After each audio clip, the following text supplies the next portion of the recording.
theme for the talk tonight is, what are we doing here? So, this is actually quite a good question, and it being the end of the first full day, it might have been a question that has gone through your mind at some point today. Oftentimes the first day of a retreat is quite difficult. Sometimes it's very lovely, but sometimes it's difficult, and one can wonder, what is this all about? And struggling with pain in the back, or the legs, or a mind that's like a mosquito, or whatever it is. And I think it's important, even if today felt lovely, and I know that for some people it did, even if it feels lovely or if it feels difficult, it's still a really important question. What are we doing here? How is this working? I think that's a question that actually takes a lot of time for us to really understand the process of what we're doing here. And I don't think it's an exaggeration to say it often takes decades. So I don't want to put you off. But just to say that there's a lot to this practice. On one level it's extremely simple. On another level there's a lot to it. And I have seen, in working with hundreds and thousands of people, that it often takes decades for people to really see how it kind of fits together. So I want to try and do it, not in decades, but in an hour tonight, so if I can. As human beings, we have, I think, a right to explore whatever direction in spirituality, whatever path or practices we want to. And that's one of the real fruits of living in our culture in this age. There's so much available to us spiritually to choose from, and there's a lot we can explore there. And that is our right. It's our right to be able to explore that, to kind of go shopping spiritually. No problem. But I think we need to give something a good shot, and we need to, whatever practice we choose or we choose to try out, we need to kind of make it our own. We need to digest it and assimilate it and make this my practice. So already from tonight and today, we've thrown out all these concepts of mindfulness, and today I used the word samatha, and yesterday sila, and already there's a bunch of concepts. And it can sound quite foreign, and we're even using foreign words. That needs to get, through practice and through our interest, it needs to get digested, translated, and made to mean something here, in the heart. This means something to me. This is how I would explain it. This is what it means in my life, in my sense of things. And that's really important, to make practice our own. That process of making practice our own actually takes some experimentation. We need to have, as much as we need to have an attitude of diligence to practice, showing up and doing it and being patient, we also need to have an attitude of a little bit of playfulness and exploring. What's this like? What's that like? Which way is better? So like I said earlier today, we've given 3 possibilities for working with the breath. And to encourage an experimentation, say, well, yeah, if I do it this way or I do it this way, what feels best? So we need to experiment. We also need to understand practice. And this is what I want to go into a little bit tonight, understanding practice. But as I said, that takes time, and so it takes giving ourselves to, for us here, in this case, it takes giving ourselves to the form. So the form is sitting and walking and showing up and kind of trying. And if we want to make practice our own, and if we want to understand it, that takes a kind of surrender. Surrender to the form, just for the sake of experiment. So then we can see. So really, total encouragement to just surrender to the schedule. And when it says sit at 9:30 or whenever it is, we just sit. We come to the hall and we sit. And when it says walking meditation, that's what we do. And there's that attitude of surrender, and through that we can actually discover and assimilate the practice for ourselves. And it takes patience. And as I said, end of the first day, and it can feel like a very long day. long day of practice, long day of silence, long day of sitting and walking. It takes patience. Maybe anything worthwhile in life comes slowly. I don't know if that's true. I have a sense that it's true. If it's a really worthwhile thing, maybe it takes patience, and we need to have that patience. Cheap things come easily. It might also be that anything worthwhile stretches us in terms of what we think is possible, or what we think we are capable of. And practice certainly does that. It stretches us. It can stretch us. And again, it wouldn't be much of a dharma, it wouldn't be much of a teaching if it didn't really stretch us, if it didn't really stretch our minds, stretch our hearts, stretch our being. It's okay, you can just kind of pick it up at the supermarket or something. So there was a conference of monks and nuns from different traditions, and a few years ago, and I was hearing about it, and I think it was a very old Catholic monk, very old, in his 80s or 90s even, had been a monk for years and years and years and years, talking to a very, very old Buddhist monk, also like 90-something, and been a monk for ages. And the Catholic monk said, you know, it's the first 20 or 30 years that are really the hard ones. And the Buddhist monk said, yes, it's true. And it's a little bit over the top, but it gives you a sense of the quality of patience one needs to have. And that patience and willingness to be stretched has to be balanced by a kindness. So we're not just, right, I'm really going to stretch myself, and not responsive, not taking care of ourselves and our sense of our own limitations. So yes, challenging ourselves, yes, stretching, yes, patience, but also kindness and respect for where we are.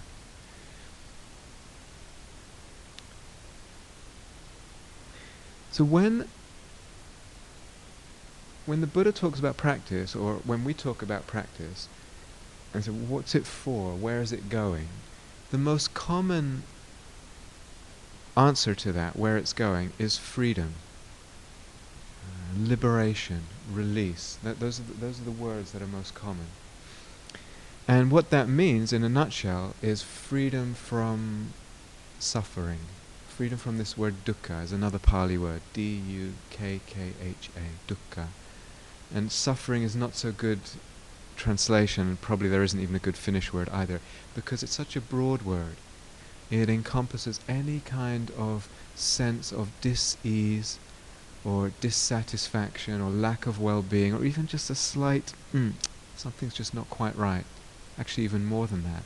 It's a very, very broad word. And sometimes these words better kept in their original form, dukkha. Any kind of dis-ease, of dissatisfaction, from extreme pain and suffering and torment to just the most subtle thing.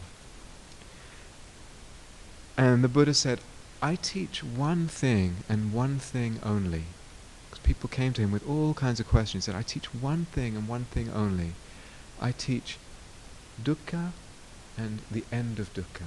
I teach suffering and freedom from suffering. And that's all he was interested in. So that's kind of where it's going, the path where it's going. And just coming back for a second to that issue of patience, the patience that it requires. There was a teacher, Ajahn Chah, in the Thai forest tradition, the forest meditation tradition in Thailand. He was one of the great meditation masters of the 20th century. He used to say, actually there are two kinds of suffering. There's two kinds of sufferings, two kinds of dukkha. There's the suffering that just keeps going round and round, just leads to more suffering. It's not leading anywhere helpful. And then there's also the kind of suffering that leads to the end of suffering. The kind of suffering that leads to the end of suffering.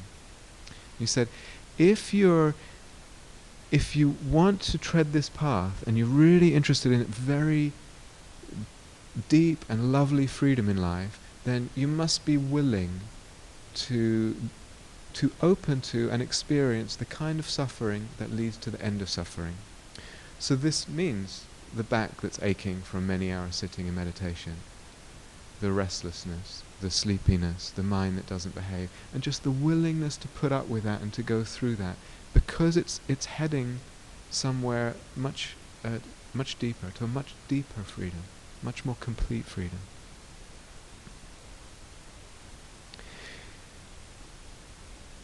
So this notion of freedom, we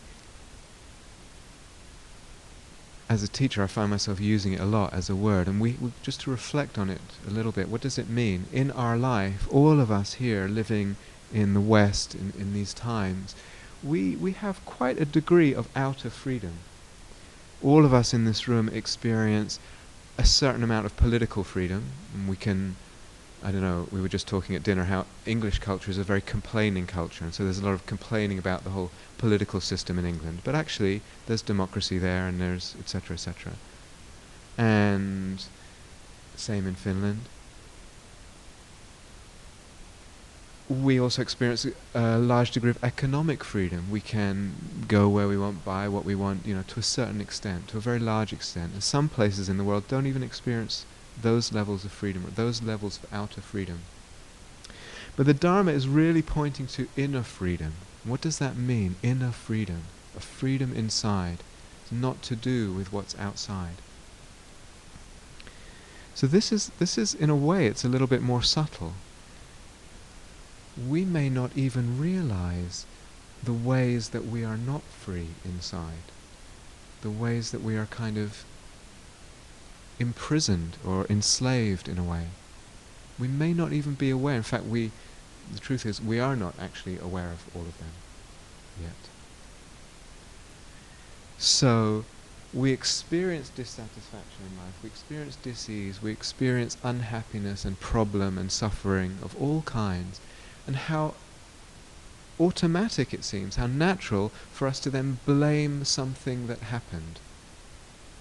I blame that event if that thing didn't happen, or I blame this thing, whatever it is. This is causing me a problem. Or I blame another person. They did something wrong. They treated me this way, or whatever it was. They didn't do this. Or I blame my personality. I have a problem with my personality. Something in the environment. It seems very obvious and normal to blame what's out there as causing me the problem. But Dharma teachings, and in a way that the promise of the spiritual life says, look again, that's not quite right. It's actually possible to know a freedom in life that is not dependent on what's happening in the environment. It's not dependent on conditions. So that's a tall promise, we say in English. It's like, wow, if that's really true, that's really something. That's really something. But that's the promise. That was what the Buddha promised. And that's what to my feeling, every great spiritual teacher of whatever tradition, it's the same promise. There's that promise of freedom that's not dependent.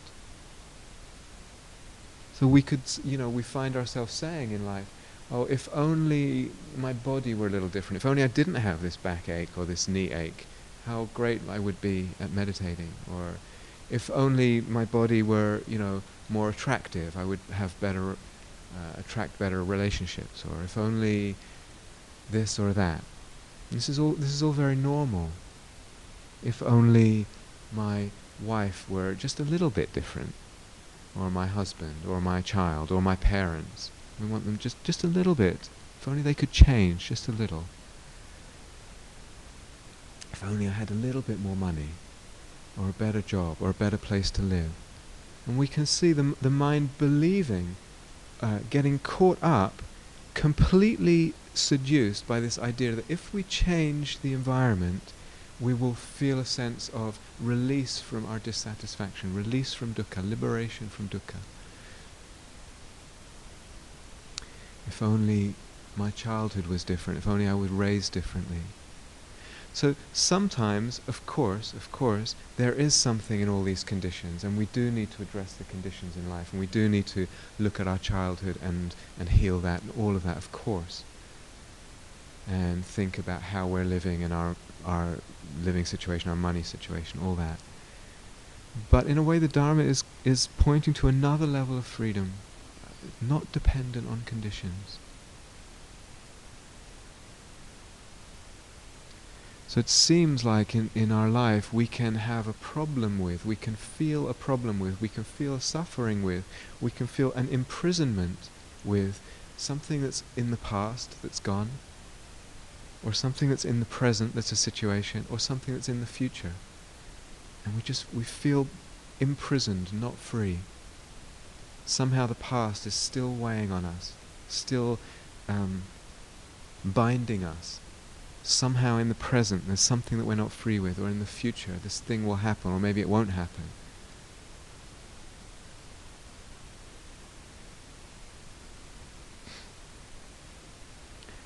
So if we look, and part of what meditation is exactly that, it's looking at our life, looking at our experience deeply as we can. That's what meditation is. Can I look at myself and look at my existence as deeply as is humanly possible?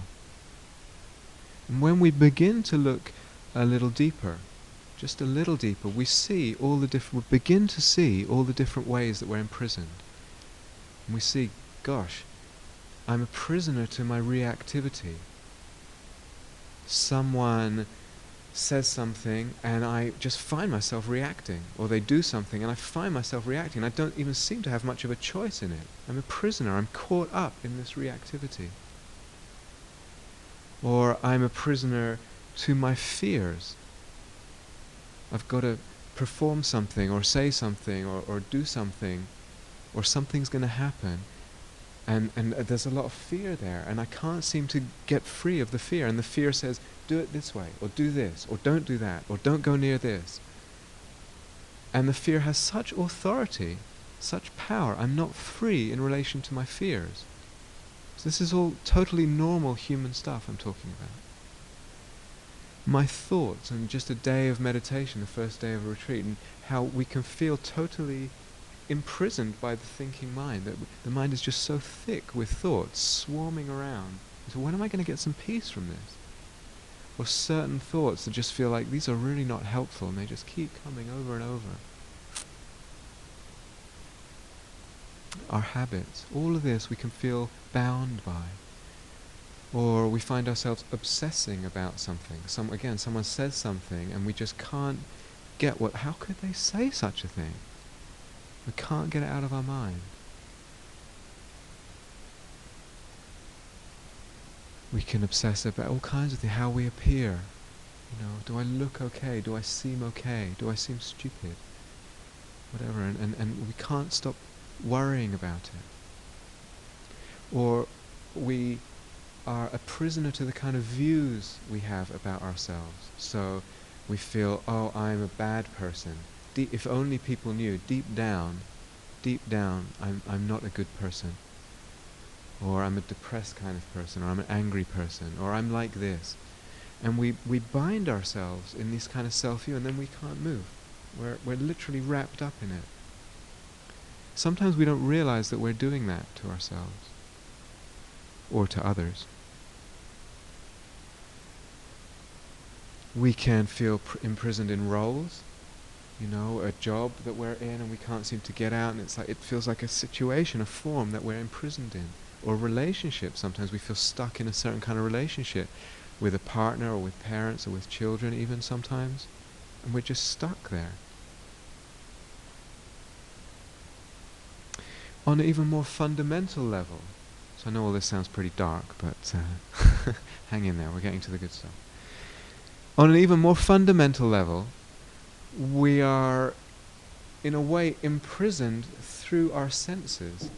So through sight and sound and taste and smell and touch and the sense of the mind. In Buddhist teaching, the mind is the sixth sense. So what comes to us through the mind, thoughts and images and moods and emotions, etc. And all that's coming through the senses is arising and passing. Some of it very lovely, some of it not very lovely at all. Not very lovely at all. And we find ourselves trapped in this body with six senses and kind of victims of what comes up. And if it's lovely, it can disappear, and we find ourselves wanting to chase after it, imprisoned by that chasing. Or we find ourselves, here's this horrible body sensation I can't get rid of, now I'm ill, or whatever it is. Or the whole conglomerate of what can come to us in our senses, it's not always pleasant, and we feel trapped by that. And trapped by this movement towards what's pleasant and away from what's unpleasant. We're just shuttling back and forth. We can say, we don't even realize that on one level that's maybe what our life has become. Is that a freedom? Just moving back and forth as best we can on this line? Pleasant, unpleasant, pleasant, unpleasant. It may be something much more vague that we just feel something's lacking in life, something's unfulfilled. We can't put our finger on it. It could be, well it is actually, something so fundamental that we're actually imprisoned by the very fact of birth and death. So all of us here were born, a few decades ago basically. All of us will die at some point in the future, who knows when. And it seems our existence is kind of trapped between birth and death. And there's a real imprisonment in that form. And just the fact of the finiteness of our life and the finiteness of things, on a very deep existential level, there's not a freedom in that. There's not it's a finite form. It's a cut off form, and we don't even control it. We can't even control it. And in fact, the Buddha, it was that level of problem that really, really grabbed him. And as many of you know the story, he was a prince in a palace with every possible comfort and pleasure that his parents could provide him. Everything to protect him from any discomfort. But he said, he realized he was going to die, and he said, why should I seek refuge? Why should I, who am subject to death, subject to aging and decay and death, why should I seek refuge in that which is also subject to aging and death, decay and death, and all these pleasures and whatever it was? Why should I do that? What's the point? He was a very young man, he's 28, really going through a major questioning period. What's the point? Is there something that's deathless? Is there something that's deathless? And people said, no, don't even try. It's pointless. Look, you've got a great palace, you've got a great wife, why give up all this pleasure in the pursuit of something that probably doesn't even exist? But the Buddha said, what's the point of staying if life isn't free? I want something that's a whole other level of freedom. So and he left, and he, as I'm sure everyone knows the story, he experimented. He experimented with practice for six years, full on. And he discovered a freedom in life, and that's the promise that I was referring to earlier. The promise is this freedom in life that is available. So all of that long list of conditions that I was describing, long list of ways that we can feel imprisoned, and the promise is that it's possible that we can feel a freedom with all of that, in and through all of that. That's possible for us. And that we can also know something, a freedom that's beyond death. It's beyond birth and death. That's the promise.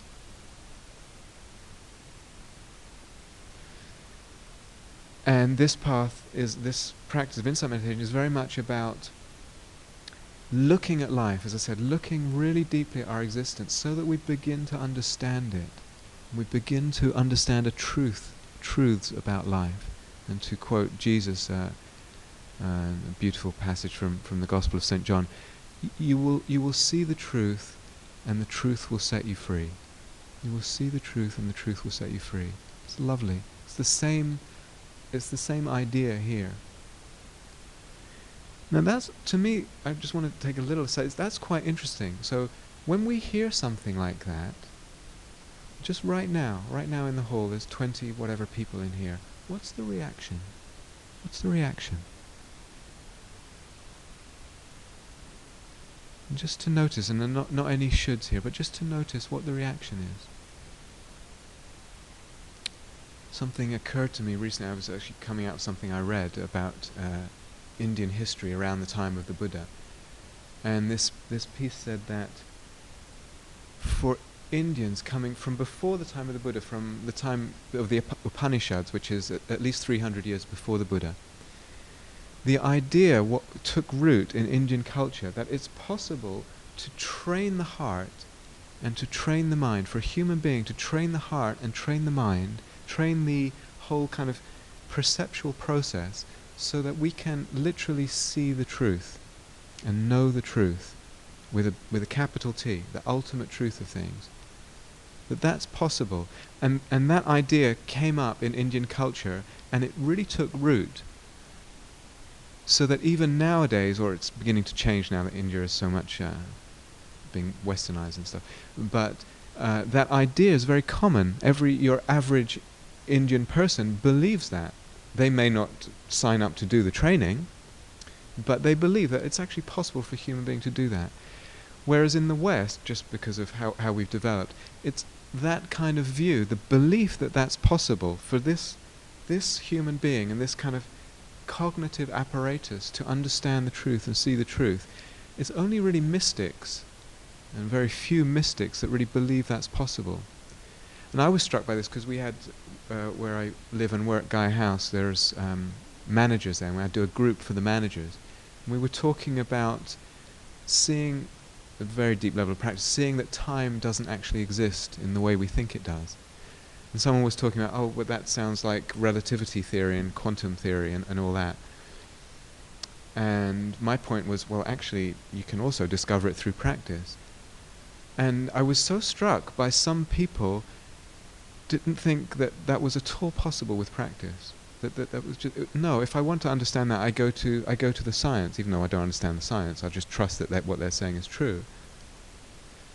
And it's just interesting. Do we even believe it's possible to train the mind and heart to see that deeply, to understand life that deeply? So that's actually just a question, and I'm not gonna argue with anyone or try and convince anyone at this point. But the bigger point, I think, is that it's possible to transform our lives. It's possible to transform our lives in practice. Certainly a little bit, certainly a lot, and also kind of completely. And we can kind of decide what we're interested in. We can decide that, but transformation of our life, of our whole sense of life, is possible. So that whole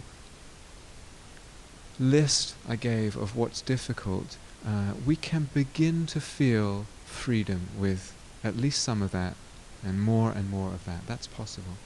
So the Buddha said he taught a gradual path, a very gradual path. And what's involved is practices, as we're doing practices. And what comes is a gradual sense of freedom, that comes, as well as a gradual sense of developing certain practices that bring freedom, that bring a sense of ease in life.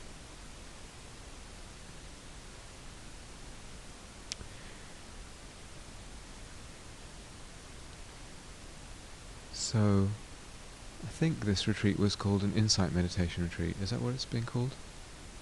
Yeah, insight meditation. Okay. To my way of thinking, I probably shouldn't say this, but I'll say it. I was going to say there's no such thing as insight meditation, but I don't want to say that. What I want to say is insight meditation is not really a technique. It's not a technique, and so sometimes people say, well, what's the teach me the technique. But in a way, it's not really a technique. It's a whole kind of approach to practice, to a life of practice and meditation. So what I want to do is give a little bit of one possible way of thinking about an overview of that practice. Just one. There's many different ways. I want to give one possible way of thinking of an overview. And that way is to think of practice having meditation practice having three strands, three aspects, and they're all important. They're all three are important, and they also kind of cross over and intertwine with each other. So it's not really that they're separate, but it can help to think of them a little bit separate. And what they really are is different modes or approaches that we can use in our meditation life, in our life of meditation. And so I'll explain what they are I'll just say them first. The first is cultivation. So this means learning how to develop beautiful qualities of the heart, beautiful qualities of mind. And I'll explain in more detail. I'll go into this. Cultivation. The second one we might call mindfulness. So just learning to be present to life in a very simple, very beautiful and direct way. Very open way. So cultivation, mindfulness. The third one is what we might call investigation. Investigation of life and investigation of what it means to be free in life. And these three really work together, and it's not the case that you do one and then, right, you finish that and then you do the other and then you finish that and then you do... It's not like that. It's more like we can dip in and out and use all three, that we might be using all three equally at one time. We might be emphasizing one of those for a stretch of period in our practice, or whatever. They're different kind of tools or approaches that are available to us. And again, as part of our experimentation in practice, as part of our playing with practice, we can feel free to shift the emphasis here over as time goes by. Okay, so let me talk a bit about each one in a little bit more detail.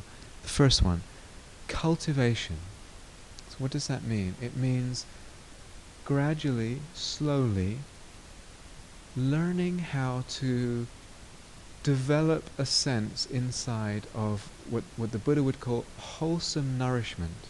So that means feeling a sense of well-being inside that's coming from a good place. So it's not going because I feel not so good, so I need to go get a beer, or I need to go eat snack from the refrigerator, or whatever it is. Actually learning wholesome ways of nourishment, of having the being feel good. So we talk a lot in this practice about suffering, and I talked, I don't know how many minutes just about, oh gosh, everything that could be really terrible. And Buddhists, the Buddha said, I teach one thing, suffering, end of suffering, think, oh goodness, But the other side of the same coin is joy, happiness. And so as much interest and emphasis on developing a sense of happiness or joy in life, or if those are too strong words for you, sometimes they push people the wrong way, well-being, just developing a sense of well-being, of inner nourishment.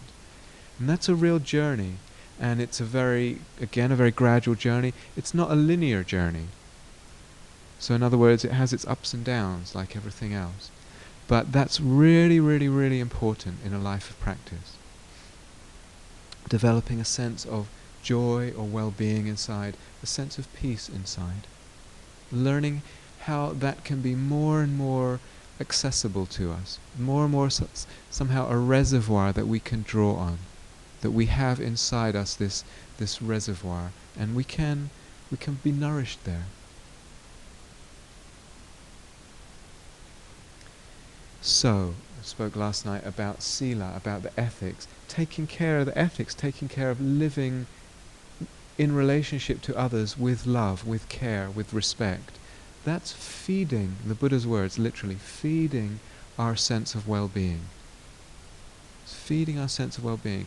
Now we're talking in so far in the retreat about calming, about this samatha, calming the mind, calming the body, calming the heart. That's also going to bring with it in a very, very gradual way, very gradual, very non-linear. It's going to bring with it a sense of inner well-being, a reservoir of inner well-being, of even joy and peace.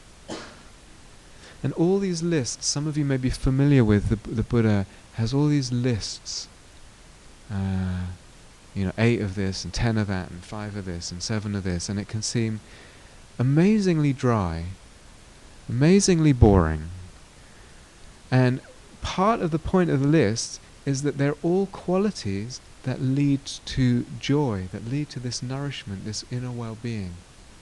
So it is actually a small wonder to me how the Buddha sometimes can talk about something that's so lovely and juicy and make it sound like, chewing cardboard or something. But there you go.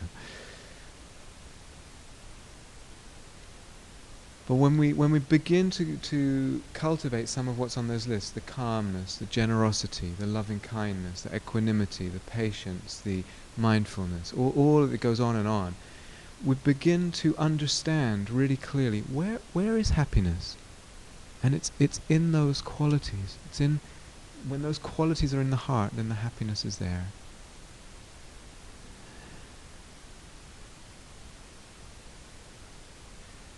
So those qualities are also important because they bring with them a sense of peace. They bring with them, a sense of strength. Pardon me. They bring with them a sense of strength. So how often in life we feel a sense of lack of strength, of fragility. And anyone who's just been alive for a certain amount of time realizes we need a certain amount of strength. Anyone who's been practicing for a while realizes, wow, if we're really going to look at life and look at everything that life involves, then we need a certain amount of strength. Not a hard strength, but a pliable strength. And these qualities of generosity, loving kindness, equanimity, all those lists, the calmness, the concentration, the mindfulness, bring with them gradually a sense of strength to the being. And it's our resource, it's our treasure. And they bring with them also calmness, clarity, energy to the being. We really, really need these qualities for the sake of well-being, but also for the sake of looking deeply. So that with the cultivation, our inner climate begins to be changed. Our inner climate moves from a sense of fragmentation and confusion and agitation and unhappiness to one of brightness, energy, calmness, clarity, peace. Very gradually and very non-linearly. It's not a smooth transition.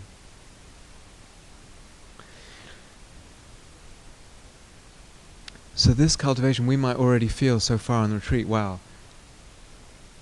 maybe other people's minds can calm down, but you don't know what's going on in my mind. I don't think my mind is capable of that. I think I've just got a different kind of mind.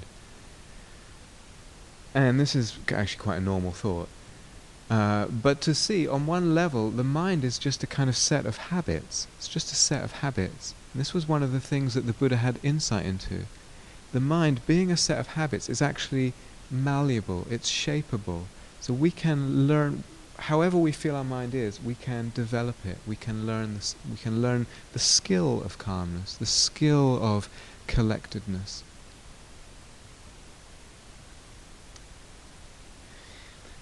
Just one little aside on if we're talking about breath meditation. So far we've just talked about breath meditation, talked about it as a way of calming the mind and being in the present moment, developing our attentiveness.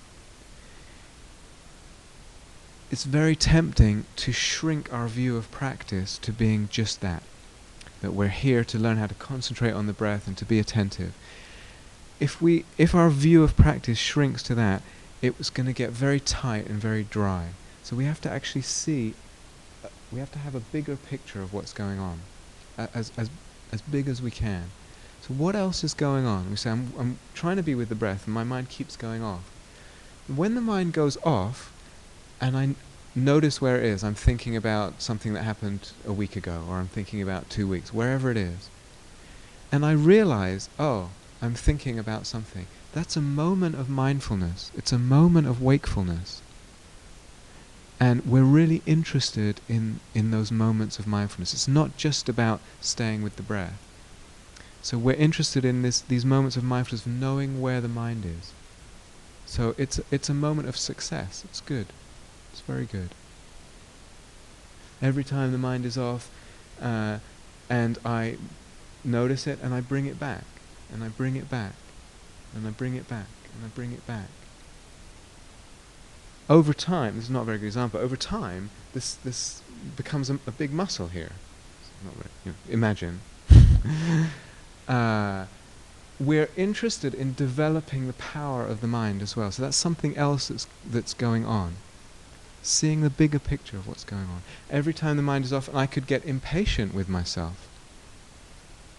But if I can just not feed the impatience, if I can just have some patience with myself, I'm developing patience as well.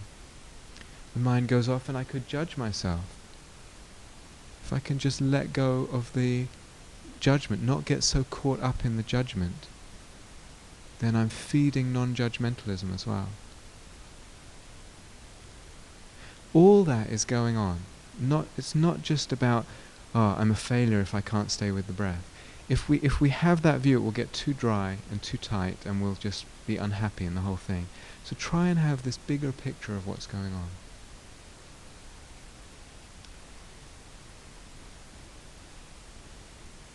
So this cultivation of all these beautiful qualities, we talk a lot in practice about letting go. I need to let go of this, and I need to let go of the way I obsess about the past, and I need to let go of this habit, and I need to let go of my addiction to whatever, and I need to let go of this. And let go, let go, let go, let go.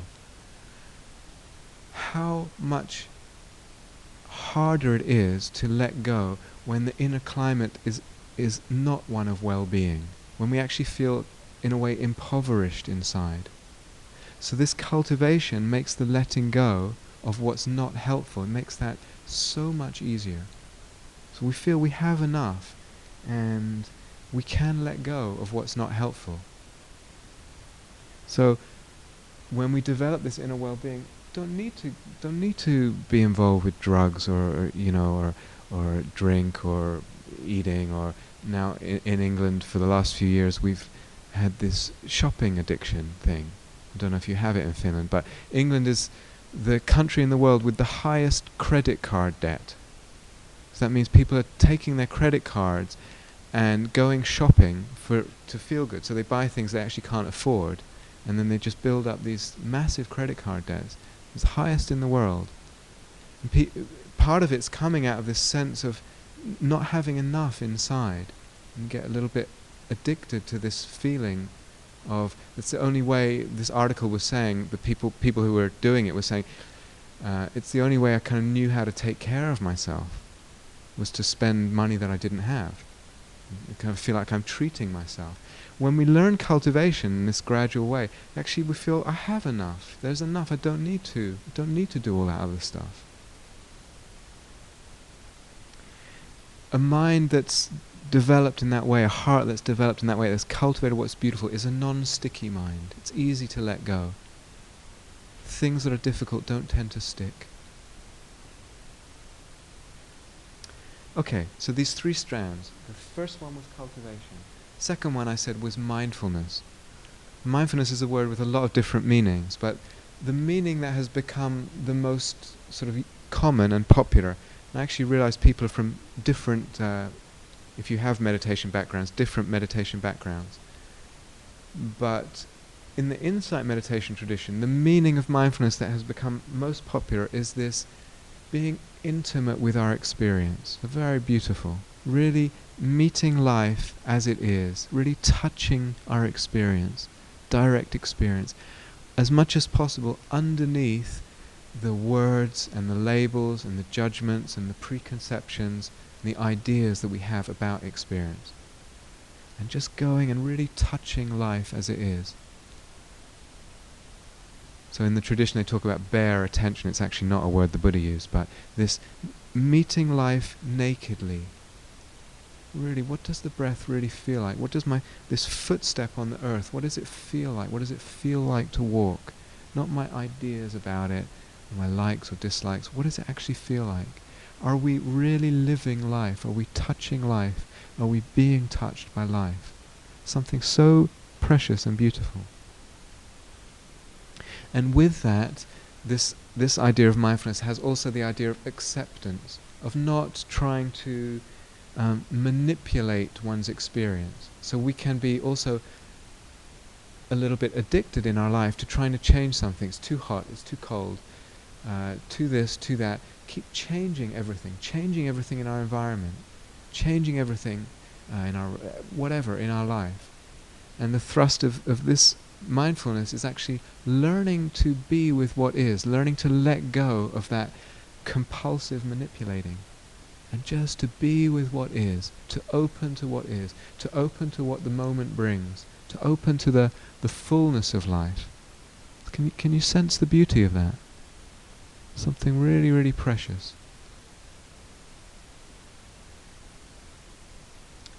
It's a little bit of an acquired taste, this mindfulness. So some of you I know have already acquired it. But it's a little bit something that at first can seem, well, what's so nice about sitting and watching a pain in my knee or my back, what's that? But little by little, over time, we come to feel actually this quality. It's a very peaceful and, in a way, undramatic loveliness in the awareness, in the watching, in the witnessing, in the mindfulness. And a little bit that comes to give a sense of fulfillment in life from the aliveness of the watching. So this being with, this non-manipulating, brings a sense of connection with life, brings a sensitivity to life, and brings opening to life. When the Buddha talks about mindfulness, he talks about being mindful of everything, absolutely everything. Everything is okay to be mindful of. It's in the arena of our experience, and we can be mindful of it. But in particular, he talks about the 4 foundations of mindfulness. And in this retreat, we're going to go through those 4 foundations, and explain as the days go by what they are. They're basically the body, mindfulness of the experience of having a body, mindfulness of the feeling life, of the emotions, of the mind, of thoughts, etc., of all of that. And we'll be unfolding that as the days go by. But this point very much depends on what kind of meditation background you have.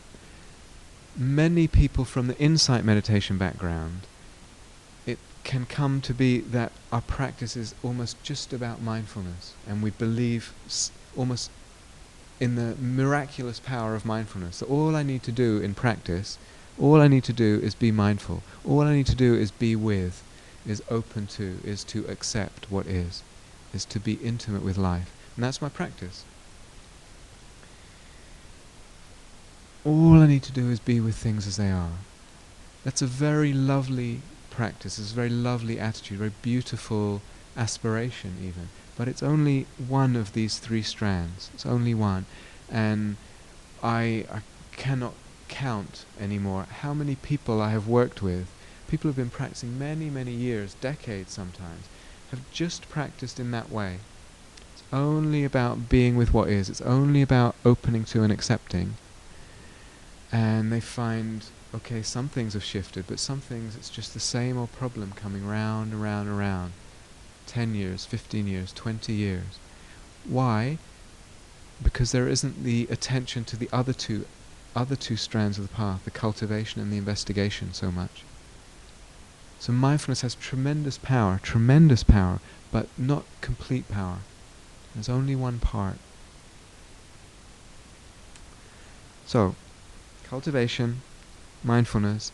Third one is investigation. We can sum up the investigation. What does it mean, investigation? It means asking a question in our life, in our practice. What is it that leads to suffering, to dissatisfaction, to dukkha? What is it that leads to that? How does it come about, this thing? It's not random. And how can we be free? So that's the investigation. In a nutshell, to sum it up, that's it. How is it that dukkha, that dissatisfaction, is being supported? Maybe in some way I'm supporting it. So for instance, we have a pain in the knee again, or in the back, And how easily the mind can come in with a story. Oh, everyone else is probably in total rapturous bliss by now, and it's just me.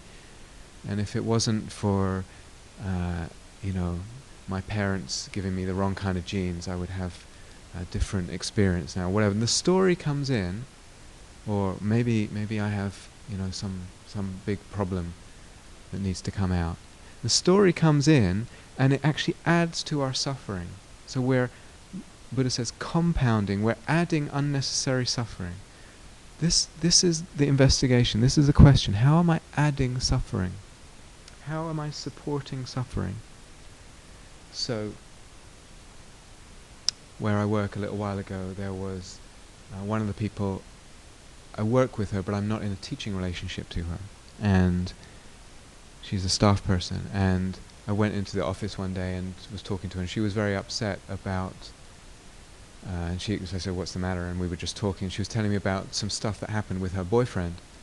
And she was crying and a lot of stuff. And she explained what had been going on. And then at the end, she said to me, things, I'm a meditation teacher, she said, I know, I just need to feel it. I just need to be with it. I just need to open to it. And I actually thought, no, that's not what you need to do at all. You've just described all this miscommunication and assumptions about how the relationship should be, All the suffering is based on that. It's not to do with whether you're willing to feel it or not. It's to do with this, in the way that you're communicating, you're actually supporting the suffering. And you need to look at that and change it, let go of it. So I didn't say that, it wasn't appropriate, not being her teacher, but... Or we find, someone says something to us and we just shout right back. Is that a reaction that's actually supporting more suffering, or is it helpful? So it's very obvious stuff at one level. What am I doing? What am I doing that's supporting suffering? Okay, that's adding any unnecessary suffering. So there's no judgment in this. Actually, we're adding unnecessary suffering until we're completely awakened. So it's going on. It's going on at all kinds of levels. So what's supporting it? How can I look differently? How can I look at this experience or this suffering differently? How can I learn to see it differently in a way that I can dissolve some of that suffering? So it's not just about being with, it's not just about mindfulness, it's also this investigation. So what the word insight really means is learning to see in a way that takes some of the suffering away. So we can say, I've had an insight when we see something that takes suffering away. Some of it is extremely obvious. So like I said, if someone says something to you and you just shout right back, sometimes that's exactly what's needed, but rarely, that's something that one is doing that's actually supporting suffering. And to see that. So some of it's quite obvious. Well, I say obvious, but actually a lot of times in the world we don't see that kind of thing. Some of it's extremely subtle, and this is where the practice can just get deeper and deeper. Some of it's so subtle. The way that consciousness supports suffering in the present moment. Extremely subtle. And as I said, the promise of the Buddha is that we can actually uncover that, we can understand that in a way that the whole thing just dissolves.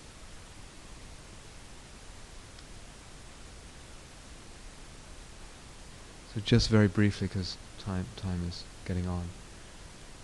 We can talk about insights that arise in practice. So we're sitting here, going about our day, being in the silence, being wakeful, being mindful, paying attention, developing calmness, looking at our experience. And out of all that climate, listening to teachings, an insight arises. Something, aha, now I understand something. And there's a feeling with it, there's a release of suffering. That's one meaning of insight. But there's also the kind of insight that has to do with learning to look in particular ways. Learning to look at experience differently so that the suffering goes out of it. And so over the days we'll talk a bit about that. How to look differently at experience.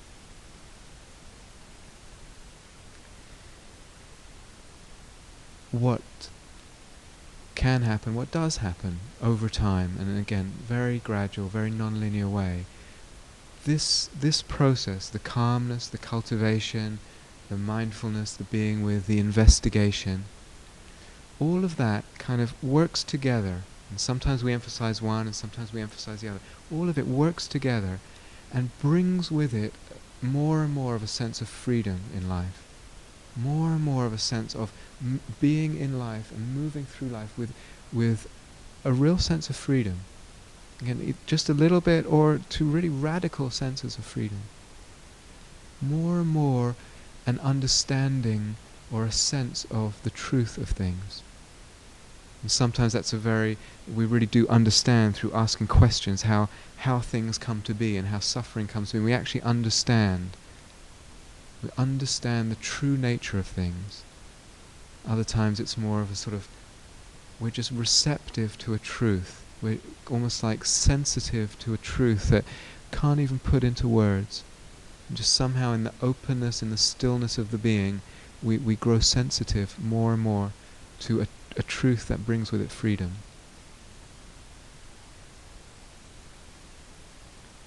And with that freedom, with that truth, and again over time in a very gradual way, love comes. Love comes more and more into the life. More and more the life becomes one that is filled with love. And the heart is filled with love. And love as a quality is more and more a visitor into the heart. As a feeling, and we have a feeling of love, a feeling of heart opening, but actually not just as a feeling, because feelings are impermanent, they come and go. But love comes in a way at even deeper level, as a kind of, on the level of choice, that we begin more and more to be able to and to want to feel drawn to choose out of love. We make our choices in life out of love. So am I choosing in my life to just look after me and a few people around me, or are my choices embodying and expressing a very wide, a very boundless love? More and more gradually that comes into our being, that we are choosing love, and in what we do and in the way we live. So all this that we're doing, all the difficulties that we go through this day and any other day in practice, it does get easier as the days go by, but they're all in the service of that, in the service of freedom, to whatever depth we wish for, in the service of truth and in the service of love. And that's really where all this is heading.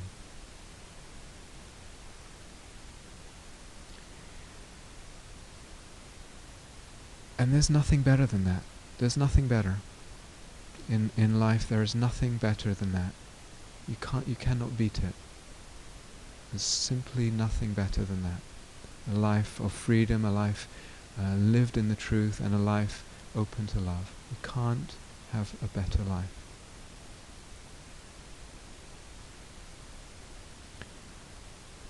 So let's sit together for a minute or two together in silence.